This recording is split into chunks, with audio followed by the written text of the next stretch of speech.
আমরা অনেকেই আছি সোয়াবিন খেতে কিন্তু ভীষণ পছন্দ করি। আর তারপরে যদি হয় এমন একটা টেস্টি সোয়াবিনের রেসিপি, তাহলে তো কোনো কথাই নেই। তো চলুন আজকে আমি একটা দারুণ স্বাদের সোয়াবিনের রেসিপি আপনাদের সাথে শেয়ার করছি।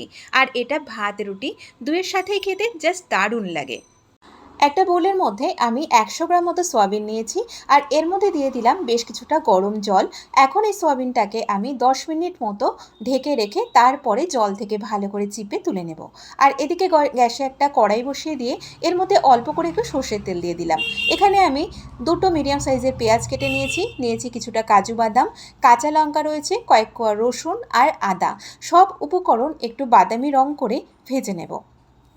আর এটাকে কিন্তু খুব বেশি কড়া করে ভাজার দরকার নেই, একটু হালকা বাদামি রং চলে আসলেই আমি এখন এটাকে নামিয়ে নিচ্ছি। তো দেখুন আমাদের কিন্তু এই সবজিগুলো ভাজা হয়ে গেছে। এবারে এটাকে নামিয়ে এটাকে ঠান্ডা করে নিয়ে মিক্সার গ্রাইন্ডারের জারের মধ্যে নিয়ে এটাকে পেস্ট করে নেব। আর এই যে বাদবাকি তেলটা আছে এর মধ্যে আমি এই জল থেকে চিপে রাখা সয়াবিনটাকে দিয়ে সয়াবিনটাকে ভালো করে একটু ভেজে নিচ্ছি। অল্প করে একটু স্বাদ মতো লবণ দিয়ে একটু হালকা বাদামি রং করে সয়াবিনটাকে আমি ভেজে নিলাম। তো দেখুন আমাদের কিন্তু সয়াবিনগুলো ভাজা হয়ে গেছে, সয়াবিনের কালারটা বেশ চেঞ্জ হয়ে গেছে। তো এখন আমি এটাকে নামিয়ে নিচ্ছি।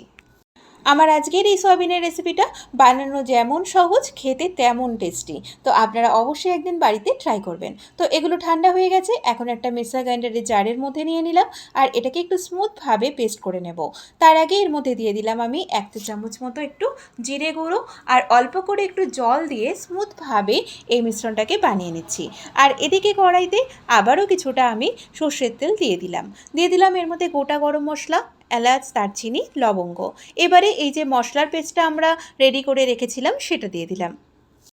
মিক্সির জারটাকে ধুয়ে সামান্য পরিমাণে একটু জল দিয়ে এই মশলাটাকে আমাদের একটু সময় নিয়ে ভালো করে কষিয়ে নিতে হবে। দিয়ে দিলাম এর মধ্যে স্বাদ মতো লবণ। সয়াবিন ভাজার সময় একটু লবণ দিয়েছিলাম, তাই লবণের পরিমাণটা আপনারা অবশ্যই একটু বুঝে দেবেন। আর দিয়ে দিলাম কালারের জন্য একটু কাশ্মীরি রেড চিলি পাউডার। আমি কিন্তু এই রেসিপিটাতে হলুদ ব্যবহার করিনি, আপনারা চাইলে অল্প করে একটু হলুদ দিতেও পারেন, আবার নাও দিতে পারেন। তো এখন আমি মশলাটাকে ভালো করে একটু কষিয়ে নিয়েছি।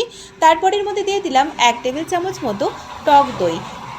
এখন এই টক দইয়ের সাথেও মশলাটাকে কিছুক্ষণ ধরে ভালো করে একটু কষিয়ে নিয়েছি। দিয়ে দিলাম একটু 1/4 চা চামচ মতো চিনি। দেখুন মশলাটা কিন্তু আমাদের বেশ ভালো কষানো হয়ে গেছে, সুন্দর একটা কালার চলে এসেছে।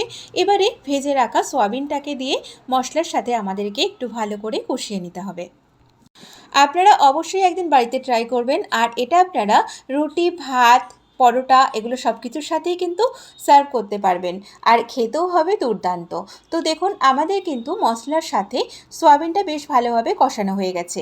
এবারে এর মধ্যে পরিমাণ মতো জল দিয়ে দিলাম। তবে জলের পরিমাণ কিন্তু খুব বেশি লাগবে না, অল্প করে একটু জল দিলাম গ্রেভির জন্য। আর দিয়ে দিলাম 4টে চেরা কাঁচা লঙ্কা। এখন এটাকে আমি কিছুক্ষণের জন্য ঢেকে দিচ্ছি। 4-5 মিনিট পরে দেখুন আমাদের কিন্তু এই রেসিপিটা প্রায় হয়ে এসেছে, গ্রেভিটা বেশ ঘন হয়ে গেছে। এবারে নামানোর আগে দিয়ে দিলাম 1/4 চা চামচ মতো একটু গরম মশলা পাউডার।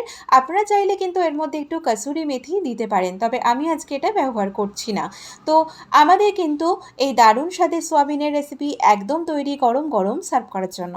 তো আমার আজকের ভিডিওটা ভালো লাগলে অবশ্যই ভিডিওটাতে লাইক শেয়ার করবেন। আপনারা সবাই ভালো থাকবেন। নমস্কার।